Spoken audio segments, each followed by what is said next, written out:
सुहाग हमेशा अमर बना रहे। तो फ्रेंड्स, करवा चौथ की तरह ही वट सावित्री व्रत भी हर सुहागन के लिए बहुत विशेष होता है। वट सावित्री का व्रत सभी सुहागन महिलाएं अपने पति की लंबी आयु और अच्छे स्वास्थ्य के लिए रखती हैं। तो वट सावित्री का व्रत कैसे किया जाता है, पूजन की विधि क्या है, तो आज की इस वीडियो में मैं आपके साथ ये सारी जानकारी शेयर करने वाली हूँ। तो देखिए फ्रेंड्स, वट सावित्री की जो पूजा होती है वो वट वृक्ष यानी बरगद के पेड़ के नीचे बैठकर ही की जाती है। और अगर आपके घर के आसपास बरगद का पेड़ ना हो और आप वहाँ पर पूजा करने ना जा सकें, तो आप घर पर भी बरगद की टहनी को मंगाकर पूजा कर सकते हैं। एक दिन पहले ही टहनी को मंगा लें, गमले में लगा लें और अगले दिन यानी वट सावित्री वाले दिन इसका पूजन करें। और आसपास बरगद का पेड़ अगर हो तो आप वहीं पर जाकर पूजा करें। तो देखिए, वट सावित्री वाले दिन आप सुबह सवेरे उठकर स्नान आदि कर लें और पूरे 16 श्रृंगार कर लें, पैरों में महावर लगा लें, हाथों में एक दिन पहले ही मेहंदी लगा लें और लाल, पीली, हरी, गुलाबी, ऑरेंज इन कलर्स की आप साड़ी पहने और काली, नीली, white, of white, grey in colours की साड़ी ना पहने।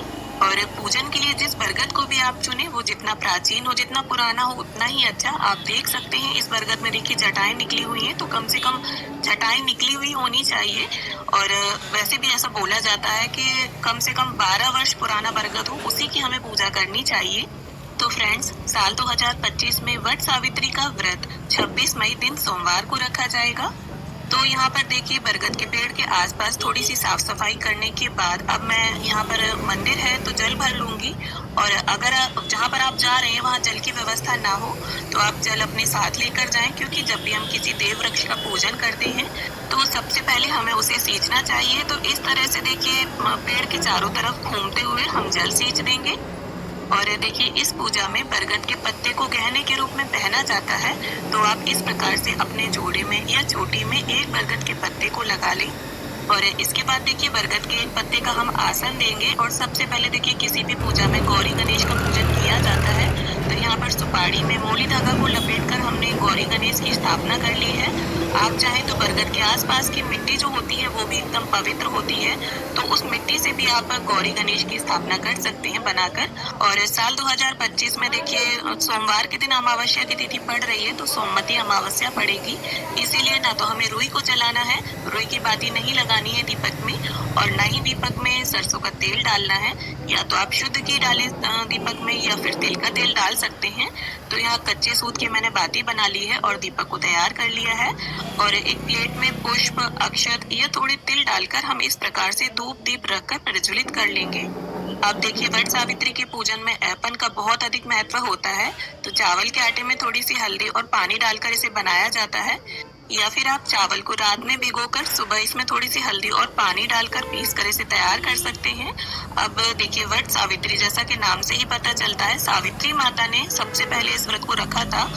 और सत्यवान सावित्री माता के पति जो है वो अल्पायु थे, और सावित्री माता ने इस व्रत पूजन को करके यमराज जी से अपने पति के प्राण वापस लिए थे।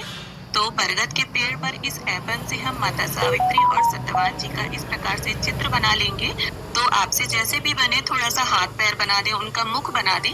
अब इसी ऐपन से बरगद के पेड़ पर हमें अपने हाथों के थापे लगाने होते हैं। तो आप 5-7 इस तरह से बरगद के पेड़ पर थापे लगा दें। अब अगर आपके पास वट सावित्री व्रत कथा की किताब है तो उसे भी पूजा में रखें। अब देखिए हर जगह पूजा का और भोग प्रसाद का नियम थोड़ा थोड़ा अलग होता है। तो अगर आपके यहाँ खोइचा लिया जाता है तो इस तरह से जो भी भोग प्रसाद आप लेकर आए हैं अपने पल्लू में आपको इसे रखना होता है।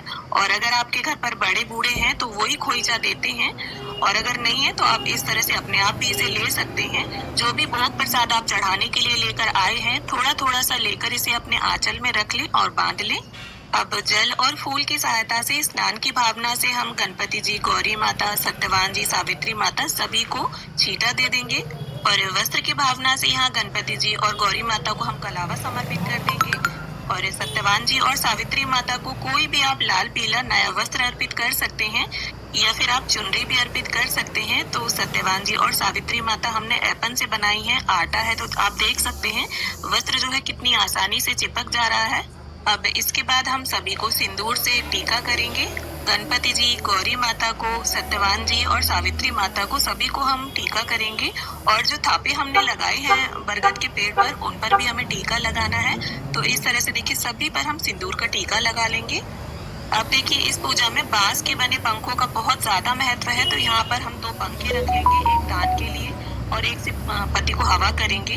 तो इन पर भी हमें ऐपन से 5 या 7 बार टीका करना है। और देखिए ऐसी मान्यता है कि जब सत्यवान जी मूर्छित हो रहे थे तब सावित्री माता ने बांस के पत्तों से ही उन्हें हवा की थी। तो अगर आपको बांस के पंखे ना मिले, क्योंकि देखिए कई जगह ऐसा होता है नहीं मिल पाते हैं बांस के पंखे, तो आप खजूर का या जो भी पंखा आपको मिले आप वो पूजा में रख सकते हैं। अब इसके साथ ही बड़देव को भी हम वस्त्र अर्पित कर देंगे। तो यहाँ पर मैंने पीला अंगोछा लिया है। आप चाहें तो कोई भी नया 1.25 मीटर लाल, पीला या गुलाबी रंग का वस्त्र अर्पित कर सकते हैं। अब इसके साथ ही अगर आप जनेऊ लेकर गए हैं तो वो आप बड़देव को अर्पित करें। साथ ही देखिए इसमें 12 धागों का कच्चा सूत से या कॉटन की पीली रील से माला बनाई जाती है और बड़देव को उसे अर्पित किया जाता है। और एक माला अपने लिए भी बनाई जाती है। तो बरगद के पत्ते का इस तरह से मोड़ कर आप गहना तैयार कर लें और इस गहने को देखिए पहले सावित्री माता को अर्पित किया जाता है और फिर पूजा के बाद आप इसे अपने गले में, हाथ में या मंगलसूत्र या चेन में बांध सकते हैं। अब माता सावित्री के नाम की यहाँ पर आपको एक साड़ी, ब्लाउज पीस या चुनरी भी आप ले सकते हैं। तो यहाँ पर मैंने ब्लाउज पीस लिया है, उसके ऊपर 16 श्रृंगार की सामग्री आप रख लें। और सामग्री में चूड़ी, बिंदी, महावर, मेहंदी, सिंदूर, ये 5 चीजें आप जरूर रखें। इसके अलावा आप और भी बढ़ा सकती हैं सामान को। और साथ में दक्षिणा रख दें और अपनी शादी का सिंदूरा भी आप यहीं पर रख लें पूजा में।